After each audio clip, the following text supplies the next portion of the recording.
Kolonel, çfarë ndodhi në Vlorë? Në Vlorë ndodhi ajo që pritej.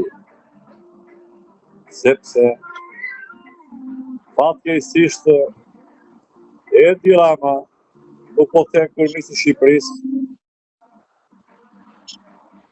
ka hyrë një veprimtari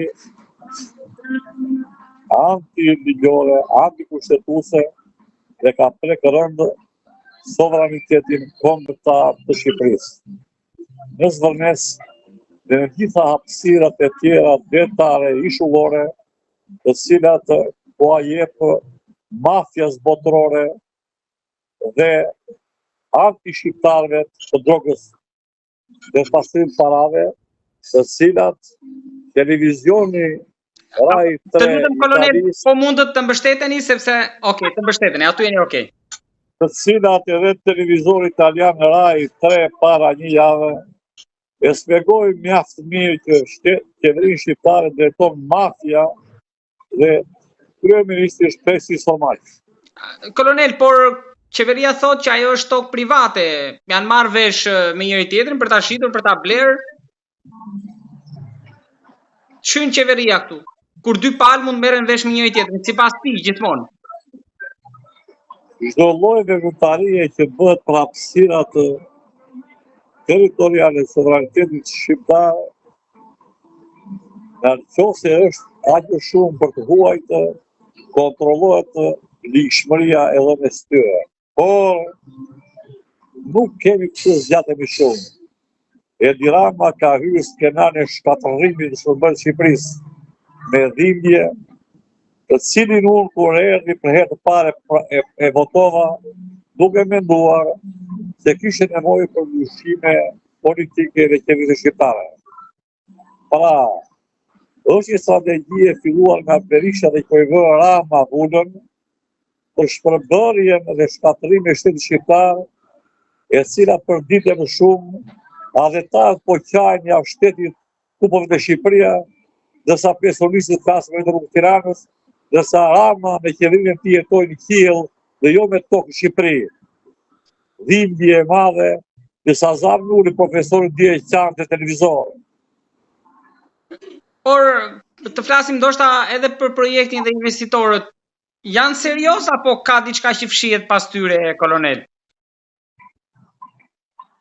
Sot dhe dje dhe vazhdimësi botohen nga burime të ndryshme kush fshihet pas tyre marrëveshjeve dhe këtë përfaqësojnë. Ministri tyre ishte që Zvërnesi mbrapa ka Serbinë për dalur në ujëra detare të detit. I dashur i gazetar, po drejtojmë i dashur gazetar, biri Shqipërisë. Unë nuk kam të flas tepër dhe nuk dëshiroj të flas tepër, ka arsye sepse unë vazhdoj botimin e librave. Dhe çova, siç u ka thënë, ka shuar librin e nëntë botim. Vetëm të lutem, kolonel, po mund të mbështeteni sepse atëherë ju del plotësisht edhe fytyra, po. Rrugtimi i Shqipërisë për integrimin formal në NATO, formal. Dhe sot Shqipëria pas sigurinë dhe botë kombëtare, është libër të dalë shpejt në botimin.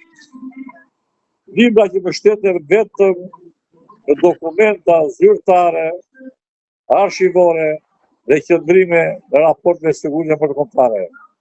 Shqipëria, në qoftë se Rama ka një pikë gjaku i familjes shqiptare, do ta ndotë urgjentësisht nga qeveria. Dhe le të vazhdoj Partia Socialiste derisa të bëjë zgjedhje se ka bij dhe bija të shkëlqyer edhe ajo parti, se ka të pjanë fare. E misioni i Ramës ka përfunduar plotësisht dhe përbën kërcënim madhor për ekzistencën e Shqipërisë me këto veprime që po kryen. Deri tani nga Partia Socialiste Braçe ka reaguar me Petrokoçin.